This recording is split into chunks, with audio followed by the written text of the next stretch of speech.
Hello there, dear viewer. It's that time again when we have some new Criterion Collection announcements to talk about. These happen to be the last ones of this year, or the last releases of 2024. We have 4 titles to talk about, and December is usually not a busy month for Criterion. This is after the Barnes & Noble sale, it's leading up to the holidays, so they don't usually release as many titles in December as they would throughout the year. But make no mistake, that does not mean they have dropped the quality in terms of the calibre of films that they're releasing in December, because there's some very exciting stuff here. Let's begin with December's first release, which is going to be a 4K release of the film Paris, Texas. This is Wim Wenders' masterpiece, which is one of my all-time favourite films, and a film that was very important in my own personal journey in terms of discovering new films. It's a film I discovered at a point when I was only really watching mainstream films and catching up on big titles that lots of people would talk about that I had never watched. But then I started to get a bit more into world cinema. I started to look at films that did well at the European film festivals like Cannes and Venice, and not just looking at films that did well at the Oscars. And Paris, Texas was one of those films that I just took a gamble on. I just put it on, and it completely blew me away because it was very different to what I had seen before. It's a film that has quite a large reputation within the Criterion Collection. I know it's a very popular title amongst fans of Criterion, and also a lot of the filmmakers that go to the Criterion Closet, they often do talk about this film. I'll try to give you the briefest of introductions to the film.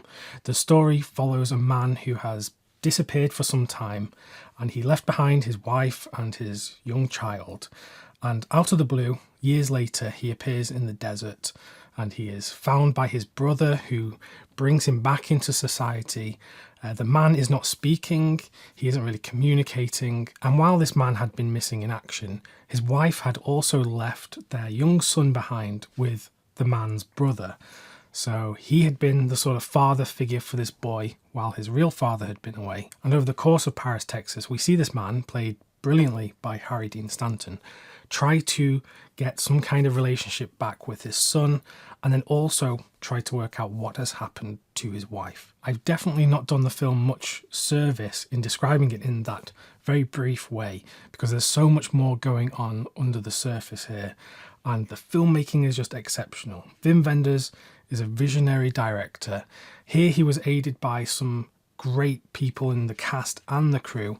In the cast, you've got Harry Dean Stanton, you've got Dean Stockwell, Natasha Kinski, and then in the crew, the film was shot by Robbie Mueller, who is one of the greatest cinematographers, if you ask me, and Claire Denis was an assistant director on this film. So it was a real big European production, a French-German co-production that just happened to be about a very American story. Hopefully you can tell that I quite like the film, so do give it a shot if you hadn't heard about it before, or if you'd kind of been on the fence, you weren't sure if it's your kind of thing. Do give it a shot. It is already in the Criterion Collection on a Blu-ray, such as this one here. This one is quite old. This was from 2009, so we're getting a 15-year upgrade here to 4K. All of the special features will be the same, and it appears that the artwork is going to be the same on the 4K disc. Before people ask if we will get the 4K coming to the UK, I would say we absolutely will not, because it is getting a 4K release from Curzon, who have the rights over here.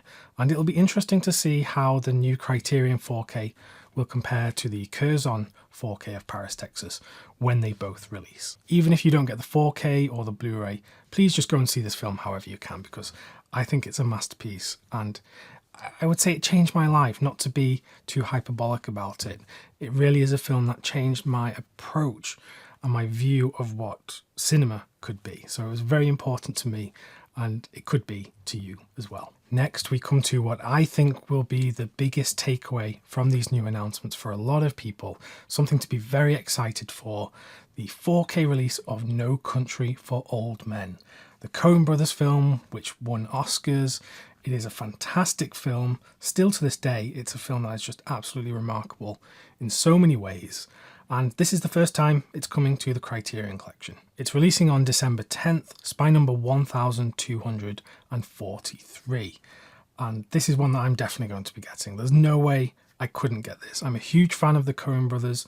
I'm a huge fan of this film in particular. This film surprised audiences, I think. I didn't see it when it came out. I wasn't into films at the time, so it just totally passed me by.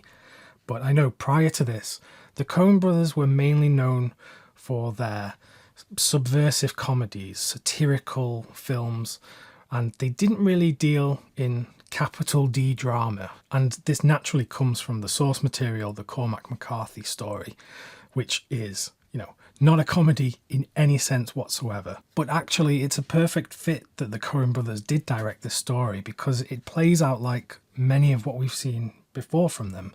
It's about money from a drug deal that someone just happens upon, and of course that money brings along a lot of trouble with it. And I've seen in plenty of interviews the Coen brothers have talked about how much they love crime fiction and how much it left such an impact on them at an early age.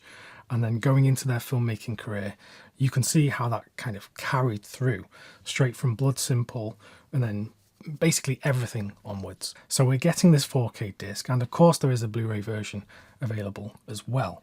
And it says on Criterion's website that this is from a new 4K digital master, supervised and approved by Director of Photography Roger Deakins. This is of course great news, and we should be in great hands here. Roger Deakins, one of the best working cinematographers today, hugely influential on so many people, and he's just worked on a ton of great films. The wording of this and new 4K digital master suggests to me that they haven't gone back to an original source, and I believe that the film was shot on film, so there should be a camera negative out there that they could have gone back and scanned.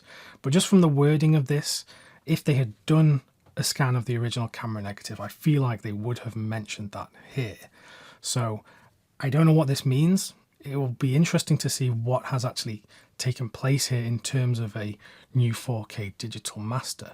Maybe they just had an older digital intermediate that they've gone and just kind of spruced up or whatever. But I shouldn't speculate too much. I will wait to see what the results are like when the film comes out. It does also say there is Dolby Vision HDR, which I find quite interesting because during the pandemic, I, like many people, listened to the Team Deakins podcast. And in that show, Roger and James Deakins would have guests on talking about cinematography and acting and directing, and just people in the industry in general would come on. And there was one episode where they had Robert Eggers, who directed The Lighthouse and the upcoming Nosferatu.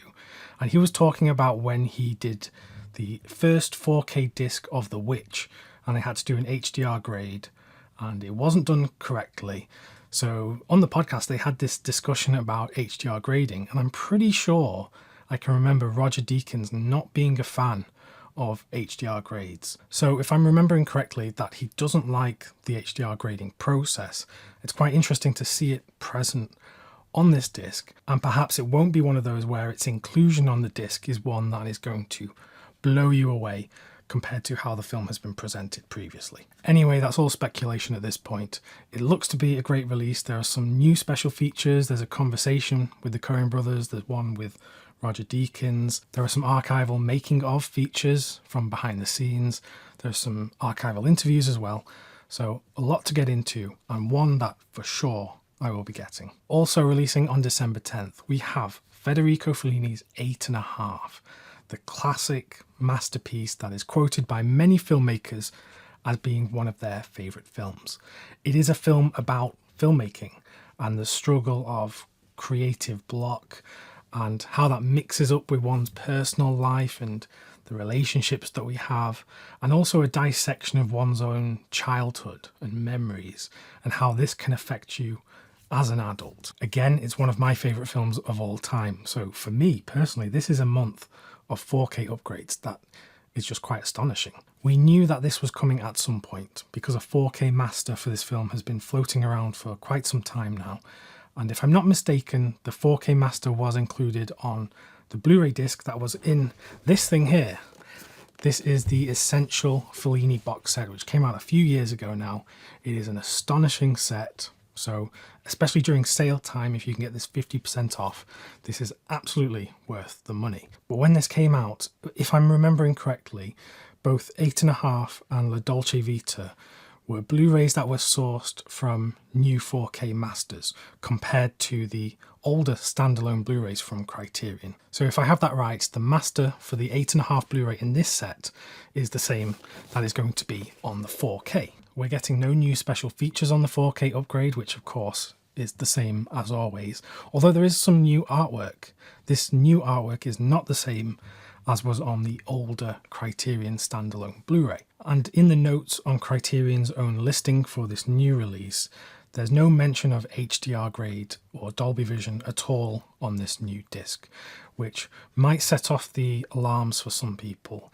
But we've come to know over the years that having an HDR grade or not having one isn't necessarily a deal breaker for these 4K releases. Sometimes, especially with older films in black and white, the way that the restorations are configured in that process, they aren't set up for HDR grades to kind of sit on top and improve the film even further. I think we saw that with Genre Noirs, The Rules of the Game, and a few other 4K discs here and there.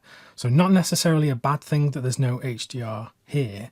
It will be interesting to see if we see the film being released in other regions, perhaps in the UK by some label, with an HDR grade. And the fourth release for December is new to the Criterion Collection, although it is a Blu-ray, not a 4K disc. It is Eastern Condors, the film directed by Sammo Hung. This is a Hong Kong martial arts action war movie about a group of prisoners that are sent on a mission to Vietnam to stop some weapons falling into the hands of the Viet Cong. And if you've never seen this film, it is absolutely incredible.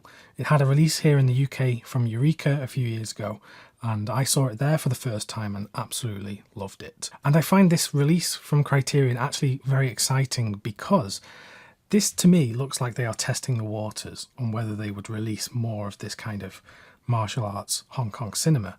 Of course, we've had Bruce Lee films and we've had Jackie Chan films in recent years, but I think they have looked at what is happening in the UK with Eureka and 88 Films and maybe Arrow, and seeing that the success of these films, there is a demand for this kind of stuff on disc. And I think for the longest time, people that love film and love exploring film have perhaps had a bit of an aversion to martial arts cinema from Hong Kong, because maybe they look at it and think it's a bit puerile, it's just for children, it's not real cinema, it's not really telling great stories, it's all about the action and that's it. When actually it couldn't be further from the truth, and there are so many great artists at play working in these films, doing incredible stuff, and a lot of them did actually go on to make some kind of waves in Hollywood in various kind of ways. And Eastern Condors is directed by and stars Sammo Hung, who is one of the key pivotal figures that I have come to love over the past few years as I have educated myself on this area of cinema.